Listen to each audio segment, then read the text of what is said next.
Bonjour à tous, je suis ravie de vous retrouver aujourd'hui pour cette nouvelle vidéo. Alors pour ce mois de février, on va revenir en fait en une seule vidéo sur mes achats et sur mes lectures. Parce que concrètement ça a été un tout petit mois, en tout cas niveau achat.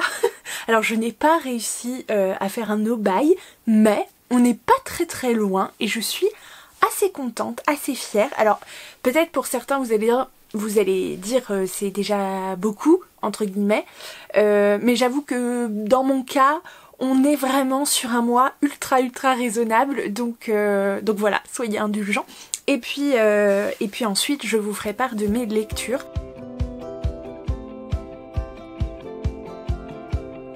Alors on va commencer d'abord avec peut-être mes achats livresques. Qu'est-ce que vous en dites? On commence par le book haul et on finit par le point lecture. Donc, qu'est-ce qui est rentré dans ma pile à lire et dans ma bibliothèque en ce mois de février 2023? Eh bien, le premier, c'était une précommande. Alors, il n'y a pas de surprise, hein, concrètement, c'était évident qu'il allait finir dans ma bibliothèque. C'est le titre Elvira. Donc qui va des clans unifiés dans l'univers d'Alunia de Tifs aux éditions Plume Blanche. Donc concrètement, si vous suivez un petit peu ma chaîne depuis quelques temps, vous avez sûrement vu passer le titre Alunia, qui est une duologie. D'ailleurs je viens d'enregistrer une émission radio où je parle de ce titre là en général. En particulier, pardon, il y a le petit marque-page qui est en train de se faire la malle. Et concrètement, j'ai eu un gros coup de cœur pour la duologie Alunia. Et Elvira est le premier tome d'une sorte de spin-off, donc tiré de l'univers en fait d'Alunia, qui ne concerne pas les mêmes personnages, puisque on va suivre l'un des personnages secondaires qu'on a très rapidement croisé dans la lecture de la duologie, mais voilà, et qui est un personnage qui à mon avis va être très intéressant à suivre. Donc concrètement je vous fais pas de résumé parce que clairement j'ai pas lu le résumé de celui-ci, je ne veux surtout pas me spoiler, donc voilà, je sais de quel personnage il s'agit, donc j'ai juste hâte de découvrir son histoire et de me laisser encore emporter par la plume de l'autrice et découvrir ce magnifique bijou, parce que les livres de Tifs, qui est autrice mais aussi graphiste et illustratrice, vraiment de grand talent, enfin moi j'adore. Je suis fan absolue de son travail. Je reconnais sa patte pratiquement maintenant instantanément, tellement je trouve que c'est reconnaissable parce que c'est vraiment superbe. Donc voilà, peu importe, j'arrête de vendre le livre. c'est pas le but, c'est juste que je suis super contente que ce titre soit arrivé dans ma pile à lire. Donc ça vraiment, je pouvais pas passer à côté, c'était pas possible. Ensuite, du coup, est rentré aussi dans ma pile à lire. Alors là, c'était suite à un petit passage en librairie et je me suis laissée tenter par des titres que je n'avais absolument jamais vu passer sur les réseaux sociaux, en tout cas jusque là, donc je suis assez contente. J'ai d'abord craqué pour le titre Aurora de David Koepp, je sais pas comment ça se prononce, pardon, aux éditions Nouveau Millénaire, alors qui font partie des éditions J'ai lu, c'est ça. Donc ça fait partie des éditions J'ai lu et David Koepp c'est notamment le scénariste, je crois, ou l'un des scénarios, l'un des scénaristes, je voulais dire, de Jurassic Park, Spider-Man, Panic Room ou encore Mission Impossible. Voilà, ça donne une petite idée. Et concrètement, Aurora, c'est l'histoire en fait de quoi on est ici sur un roman SF dont les droits ont déjà été acquis par Netflix, donc si je pouvais le lire avant qu'il débarque sur Netflix, ça m'arrangerait. À la suite d'une éruption solaire d'ampleur inédite, la Terre se retrouve privée d'électricité du jour au lendemain. Le blackout est total, entraînant un chaos sans précédent et nul ne sait combien de temps cela va durer. Tom Banning, mania des nouvelles technologies, s'est préparé à cette éventualité. En fait, il a consacré une partie de sa vie et de son immense fortune à envisager le pire, et quand le pire se produit, son plan est prêt. Un luxueux bunker autosuffisant les attend dans le désert, lui et ses valets. Mais tout ne va pas se passer comme prévu. Sa sœur Aubrey, trop occupée à gérer les lubies de son ex-compagnon repris de justice et les atermoiements de son beau-fils adolescent, ne s'est pas montrée si prévoyante. Aurora, la modeste banlieue de Détroit où elle réside, subit de plein fouet les effets de la catastrophe. Mais dans l'adversité, Aubrey trouvera en elle des ressources insoupçonnées. Voilà, c'est un roman qui fait 320 pages, enfin 315 pages à peu près. Donc voilà, ça devrait pouvoir se lire assez rapidement. À voir. En tout cas, j'ai vraiment hâte parce qu'il m'intriguait énormément. Et le dernier, le dernier titre qui est venu rejoindre ma pile à lire et ma bibliothèque tout simplement en ce mois de février 2023, eh bien il s'agit de Le Fabuleux Maurice de Terry Pratchett aux éditions La Talente. Et alors là, vraiment, regardez-moi ça, il est juste magnifique. À l'intérieur on trouve les images du film, alors je vous avoue que je l'ai pas vu. Et puis je l'ai pas vu passer surtout, donc bah je le regarderai à la suite de ma lecture, c'est évident. Imaginez des rats intelligents pilotés par un chat pas comme les autres, une majesté au poil touffu et surtout un roi de l'arnaque, le fabuleux Maurice. Ça, c'est une combine qui peut rapporter gros. Mais le jour où la petite troupe entre dans une ville étrange, le fabuleux Maurice comprend qu'il va devoir changer de combine. Un grand roman de Terry Pratchett à dévorer à partir de 10 ans, enfin adapté au cinéma. Bref, donc voilà, à l'intérieur vous avez en effet des petites images du film. Donc je veux pas trop regarder parce que je veux pas me spoiler, mais j'ai super hâte. Et je me dis, moi qui ai du mal à entrer, c'est pas à entrer parce qu'en fait je l'ai jamais commencé, j'ai du mal à passer le pas pour aller lire Terry Pratchett alors que j'en entends vraiment que des bons échos, c'est évident. Et je me dis que bah voilà, par cette porte d'entrée, ce sera peut-être plus simple d'y aller. Enfin de franchir le pas, de me mettre à la lecture de Terry Pratchett. Bref, celui-ci m'avait tapé dans l'œil, donc je n'ai pas hésité très très longtemps. On passe côté point livresque.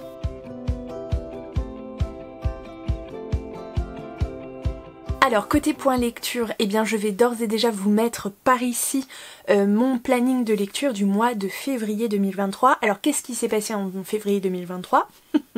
Plein de choses. C'est juste que je m'appuie toujours sur mes plannings de lecture. J'aime toujours autant les préparer, autant les faire. Mais j'avoue que là, en ce mois-ci, j'ai tenté vainement, hein, j'ai essayé, mais j'ai eu du mal à le suivre, pas par manque d'envie ou de motivation, tout ça, mais c'est que d'un point de vue travail, en fait, les choses s'accélèrent un petit peu puisque des projets arrivent à échéance là au mois d'avril, donc on rentre dans les dernières semaines et c'est des semaines complètement de rush. Donc j'avoue que quand je rentre, en fait, clairement, je mange. je regarde un petit épisode de série histoire de buller 2 minutes et je vais au lit. Donc vraiment je n'ai pas la force ni la foi de lire. Donc ça m'embête parce que... et ça me fait perdre ma voix. Ça m'embête énormément, mais voilà, on va pas se mettre la pression, c'est comme ça, il y a des périodes plus faciles que d'autres. Et donc, j'ai lu quand même, faut pas exagérer, j'ai lu quand même, mais pas autant que j'aurais pu, ni autant que j'aurais souhaité le faire. En tout cas, j'ai pu avancer dans certaines choses, et pour ça c'est super cool. J'ai commencé tout doux avec des lectures manga, et notamment, je me suis fait le tome 2 de How Colorful Days de...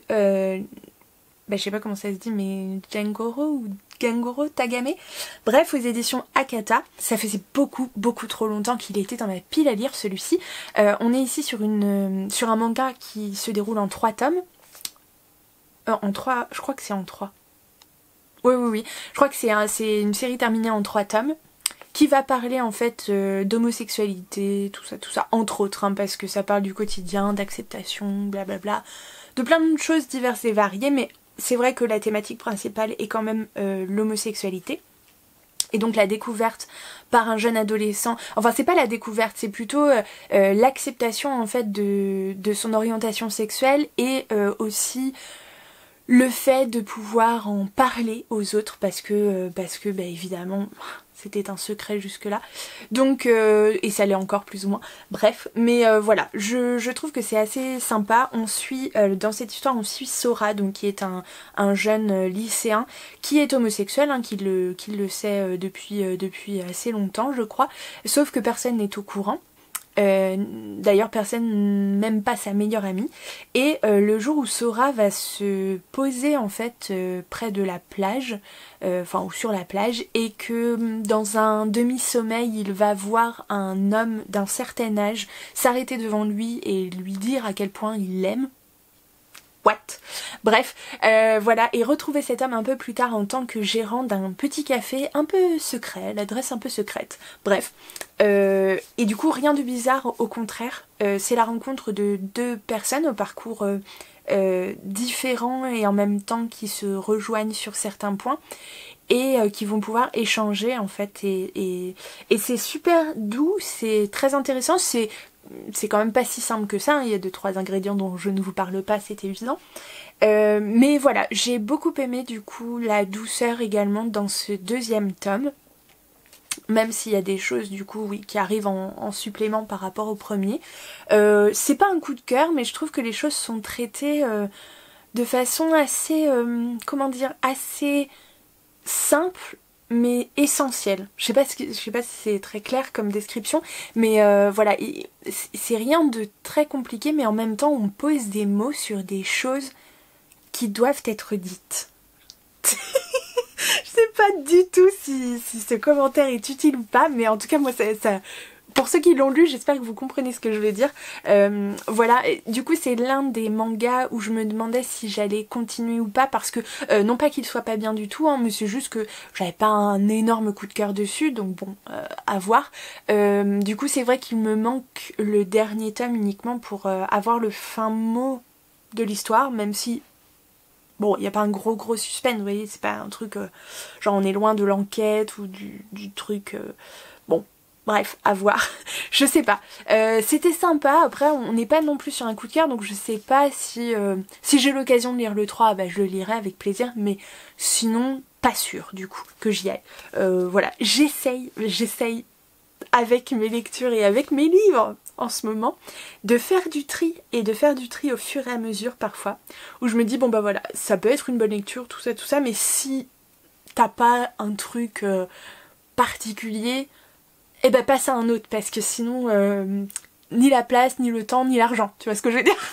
Donc voilà, du coup c'est très sympa comme histoire. Si vous aimez voilà les petits romans doudous, si vous voulez le conseiller à des jeunes du coup qui ont besoin de libérer la parole sur certains sujets, ou même pour avoir aussi comment dire, cette expérience là, que ce soit pour eux ou pour leurs copains, leurs copines, ou voilà, ou des gens qu'ils vont rencontrer, enfin voilà, juste une ouverture un peu d'esprit, ça peut être très sympa. Honnêtement là pour le coup je le trouve très mimi.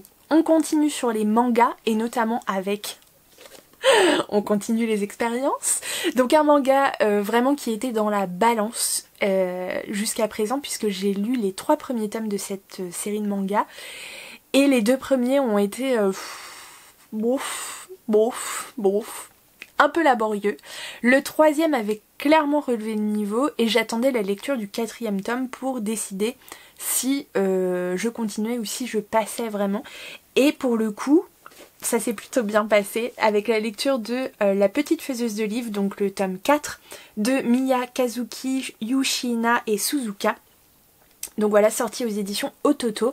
On est sur l'histoire, vous savez, de cette femme bibliothécaire ou libraire, je ne sais plus, bref, qui meurt écrasée par sa bibliothèque, tout ça, et qui se réveille dans un monde de fantaisie, dans le corps d'une fillette de 5 ans, une fillette qui souffre d'une étrange maladie, bref, qui la rend très fragile physiquement et d'un point de vue santé.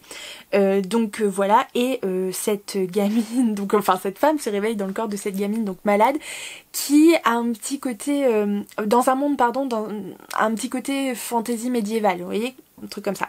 Bref, donc dans une famille relativement pauvre, ou en tout cas très modeste, et dans le monde médiéval j'entends, donc vraiment sans commodité tout ça, et dans un monde où les livres en fait sont extrêmement rares, puisque extrêmement chers à produire et réservés à une élite. Et alors elle, concrètement, elle ne peut pas vivre sans livres. Je veux dire, c'est toute sa vie les livres, même s'ils l'ont tuée, c'est toute sa vie. Et donc elle va passer son temps pendant les premiers tomes en fait à essayer en fait de se procurer des livres, et quand elle voit que c'est pas possible, du coup d'essayer d'en fabriquer elle-même. Donc voilà, c'est cette quête un petit peu, et franchement ce 4e tome, ça y est, on est un peu dedans et ça devient clairement intéressant. Donc je pense que celle-ci, cette série manga va clairement rester pour l'instant dans ma pile à lire. Je vais me procurer le tome 5 et voir ce que ça donne. Mais voilà, très chouette lecture, comme quoi les mangas, faut vraiment se laisser, hein. C'est pas pour rien qu'on dit en général qu'il faut bien 2 à 3 tomes pour décider si ça nous convient ou pas, hein, concrètement, parce que ça passe très vite, c'est très court et donc parfois ça met un petit peu de temps à se mettre en route. Bref, ensuite, j'ai fait des lectures alors de romans, et alors pas n'importe lesquels, en lecture commune, puisque par ici j'aurai 2 lectures communes, très simplement. Alors la première lecture commune que j'ai fait au mois de février, c'était avec ma copine Laetitia du coin lecture de Galae. Il s'agit d'un urban fantasy, un tome 2 que j'avais commencé de mon côté et que je crois bien je lui avais offert le tome 1 tellement j'avais aimé et je pensais bien qu'elle allait aimer aussi. Et je ne me suis pas trompée, donc on a lu le tome 2. Il s'agit de Tori Dawson, donc le tome 2, Magie Noire et Daikiri, d'Annette Marie dans la collection Urban Fantasy de Bookmark. Infinity Urban Fantasy de Bookmark, bref. Donc un tome 2, donc clairement je ne vais pas vous spoiler. On suit toujours Tori qui est une humaine qui, alors qu'elle se fait virer de ses boulots parce qu'elle a un sacré caractère et qu'elle ne se laisse pas faire par des clients plus ou moins respectueux, va finir par débarquer dans un bar malfamé, ou en tout cas où personne n'a envie de rentrer clairement, et elle va réussir à se faire engager en tant que barmaid, sauf que ce bar est en fait le repère d'une guilde, donc d'une guilde de mages, blablabla, blablabla, bref. Et donc il va se passer tout plein de trucs, et notamment elle va faire la connaissance d'un trio en fait de mages, je sais plus comment il s'appelle. Bah c'est pas dit derrière, donc voilà. Et donc elle va tenter de faire sa place au sein de cette guilde en tant qu'humaine. Et donc on suit, on continue de les suivre en fait dans ce 2e tome, hein, suite à ce qui s'est passé dans le premier. Alors il y a clairement de l'évolution et pour le coup on rencontre un nouveau personnage dans ce tome 2. Et j'ai vraiment bien aimé, voire adoré en fait, cette nouvelle dynamique qu'il apporte, en tout cas que sa présence amène dans l'histoire. Vraiment, j'ai fangirlé à mort, mais à mort. Donc voilà, c'était un tome un peu particulier parce que notre personnage principal, donc Tori, est un petit peu... comment dire, elle va être présente dans un autre dans un autre lieu en fait que l'ensemble des personnages qu'on a suivis dans le tome 1. Donc elle est un peu à part, mais après on va clairement retrouver très vite tous nos personnages favoris de cette histoire. Je vais pas trop en dire parce que je voudrais surtout pas laisser passer une info, mais c'était vraiment chouette. J'ai adoré, j'ai dévoré vraiment, et si j'avais pas été prise autant par le boulot, je l'aurais lu beaucoup plus vite que ça, mais ça m'a fait plaisir, je me suis laissée porter par cette histoire, vraiment. C'est hyper agréable de... vraiment, il y a des styles d'écriture et des styles d'histoire probablement, des genres particuliers pour lesquels vous n'avez pas besoin de faire un réel effort, et c'est pas parce que c'est mal écrit ou quoi que ce soit, ou j'entends déjà des trucs, tu vois, voilà. Non, c'est que c'est tellement bien écrit aussi, mais de façon tellement fluide et tellement... ah là là, et puis il y a des petits ingrédients de l'histoire qui t'accrochent. Je trouve que c'est super bien fait. Bref. Du coup, c'est 290 pages à peine, bouffées en rien du tout. Donc vraiment chouette. Ensuite, j'ai poursuivi avec un livre qui était rentré dans ma palle il y a pas très longtemps. Je me demande si c'est pas au mois de janvier. Ou pas très longtemps avant, bref, peu importe, on s'en fout. Il s'agit de Oscar Goupil, A London Mystery de Camille Guénaud aux éditions L'École des Loisirs dans la collection Medium. Donc celui-ci, pareil, je l'avais acheté au détour d'un rayon en librairie, vraiment en me laissant porter et en me laissant happer par la couverture et par le résumé sans en avoir entendu parler avant, et j'étais super contente parce que vraiment ça me donnait très envie. On va suivre Oscar Goupil qui a 14 ans, un truc comme ça. Bref, qui a une famille un petit peu spéciale. Sa mère est une artiste contemporaine, conceptuelle, voilà, très connue. Pourquoi, on sait pas trop, mais très connue. Et son père est galeriste ou marchand d'art, enfin peu importe, on s'en fiche, hein, ça n'a pas une très grande importance hein, dans l'histoire. Donc voilà, et un jour alors qu'il rentre de l'école et que les vacances vont commencer, il découvre un mot de ses parents lui disant qu'ils ont dû partir précipitamment pour un voyage à Peterhousnock, et donc ils lui ont donné, enfin qu'ils lui ont laissé un billet de train et qu'il doit partir, voilà, faire son sac, partir à la gare pour rejoindre Londres et débarquer chez une grande tante qu'il ne connaît absolument pas, enfin tout va bien, non mais les parents, bref, inconscients, parents indignes, mais bref. Et donc Oscar, bon gré mal gré, de toute façon n'a pas trop le choix, donc prépare ses affaires et débarque à Londres chez cette grande tante. Et il va se passer quelques petites choses assez étranges, et on va notamment parler d'œuvres d'art en fait, de musées, de magie aussi, de disparitions inquiétantes. Enfin voilà, hein, c'est pas juste une petite histoire, tout ça, mais ça a vraiment un côté extrêmement sympa. Si vous aimez le côté un petit peu Poudlard, avec les tableaux qui parlent, tout ça, vous allez adorer cette histoire. Et puis j'ai trouvé que c'était assez sympa à suivre, hein. Franchement j'ai trouvé ça assez original. La résolution est peut-être un petit peu, bon, oui, un petit peu simpliste, mais c'était assez cool à suivre. J'en garde un bon souvenir, je vous avoue, là ça remonte déjà un petit moment, à quelques semaines, mais vraiment j'ai bien aimé, et je trouve que c'est vraiment une histoire sympa quoi. Je ne sais pas trop à partir de quel âge il le recommande, mais j'ai trouvé ça cool. Vraiment j'ai trouvé ça super cool, c'était une très bonne lecture, donc voilà. Et puis on parle de musées, on parle d'œuvres d'art, de tableaux qui se racontent, donc évidemment que de toute façon j'étais déjà à moitié conquise quoi. Autre lecture commune pendant ce mois de février, et pour le coup ça a été encore une très bonne lecture, je dois avouer.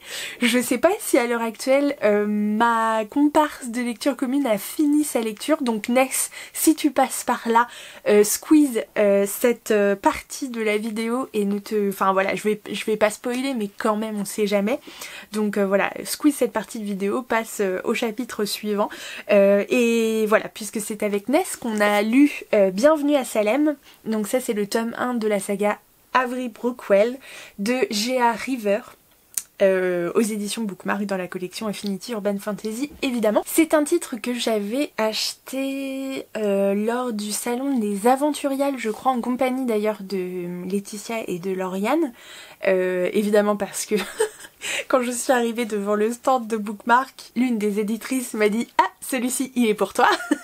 Donc j'ai dit « D'accord !» Voilà, et vraiment j'ai adoré. Donc dans cette histoire, pardon, on va suivre Avery, ou Avery, à chaque fois j'ai bugué sur son nom, j'ai dit Avery, enfin bon, Avery Brookwell. Avery Brookwell qui est une jeune femme qui est détective privée dans sa ville et qui va être envoyée sur une enquête dans la ville de Salem. Vous vous doutez bien. Voilà, on va pas Salem pour rien, c'est évident, puisque une jeune femme a disparu. Non, pardon, non, c'est pas qu'elle a disparu, elle a été retrouvée morte. C'est encore pire que ça, la pauvre. Et cette jeune femme était étudiante donc à l'université de Salem, et ses parents, en fait, son père a engagé Avery pour enquêter sur son meurtre, puisque l'enquête a priori n'avance pas vraiment. Donc voilà, Avery va débarquer incognito, enfin en tout cas va essayer, donc à Salem pour enquêter sur cette histoire, aidée par son chat et par un bibliothécaire un peu loufoque, voire beaucoup loufoque. Bref, et c'était vraiment super chouette. Alors ça rigole pas tous les jours, clairement. Ça m'a fait légèrement frissonner, j'ai trouvé que l'ambiance était particulièrement bien faite. Il y a des moments vraiment qui sont enfin voilà, un peu, bon, je suis une flippette, donc c'est pas non plus énorme, hein, parce que sinon j'aurais jamais réussi à le lire, mais un petit peu quoi, de quoi vous faire un petit peu frissonner, c'était sympa. Et puis évidemment il y a un love interest, alors on sait pas si ça durera jusqu'au bout. Voilà, c'est pas très travaillé dans ce premier tome, mais il y a des petits moments un peu comme ça où tu retrouves ton côté un peu adolescente ou adolescent, et du coup ça fait plaisir. Mais voilà, il y a de l'humour, c'est toujours sympa. Si vous aimez un petit peu le genre Ivy Wild ou des trucs comme ça, et bah, je pense que vous pourriez aimer Bienvenue à Salem ou Avery Brookwell. Donc voilà, c'était très cool, j'ai bien aimé. Je sais pas encore ce qu'en pense Ness parce qu'elle l'avait pas fini quand je lui ai posé la question la dernière fois.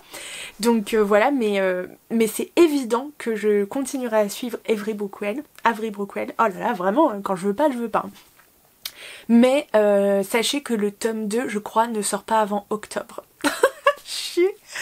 Ah, j'ai envie de hurler, je suis désespérée, mais voilà, faudra attendre octobre. En tout cas, je suis à jour, j'attends, je suis prête. Et pour finir, j'ai terminé le mois avec 2 petites BD, un tome 4 je crois. Oui, c'est ça, qui était depuis beaucoup trop longtemps dans ma pile à lire parce que là, je ne sais plus à combien de tomes on est de sortie, mais je suis un peu en retard. Il s'agit du tome 4 donc d'Animal Jack, le réveil des dodos de Miss Prickly et Kit Toussaint aux éditions Dupuis. C'est ma petite BD jeunesse préférée, enfin favorite. Alors j'en ai plusieurs, hein, je rigole, mais que j'adore en tout cas. On parle d'animaux, Animal Jack, donc c'est aussi l'histoire de Jack évidemment, qui a un pouvoir particulier concernant les animaux. Je ne vous dis rien de plus. Et donc on poursuit en fait notre histoire aux côtés de Jack avec sa relation aux animaux, sa relation à son pouvoir aussi.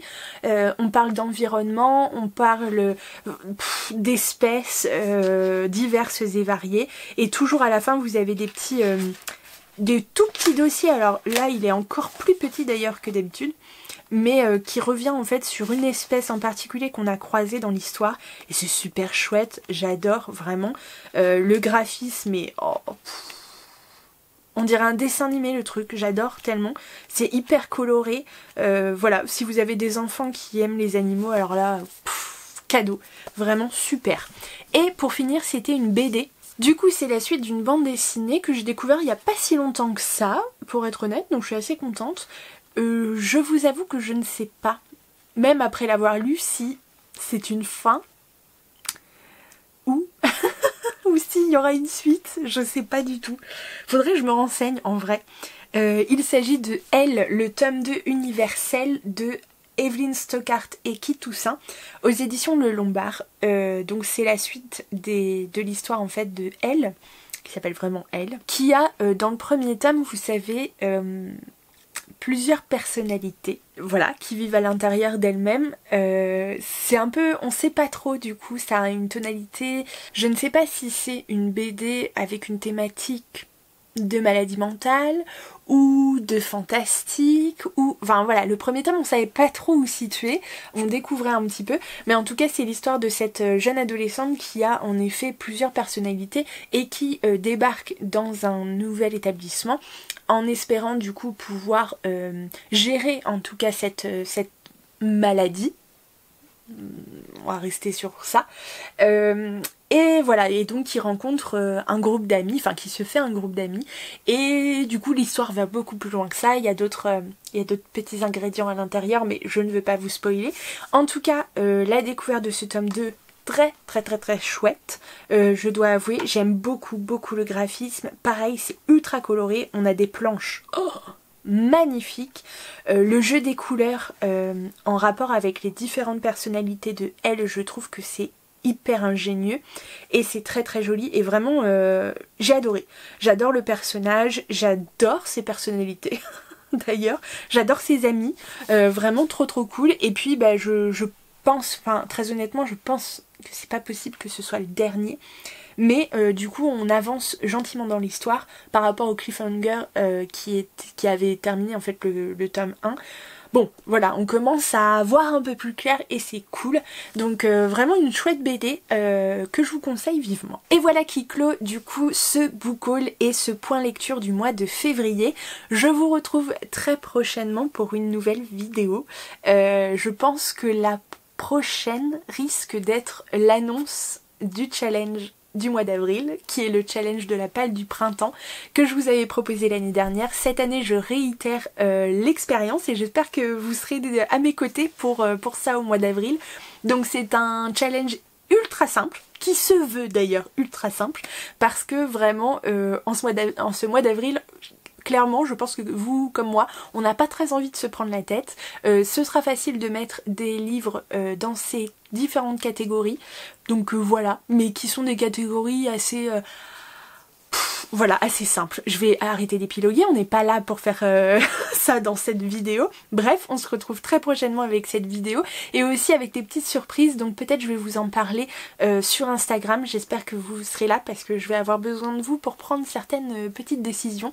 Donc voilà, j'espère que vous pourrez m'aider à faire des choix.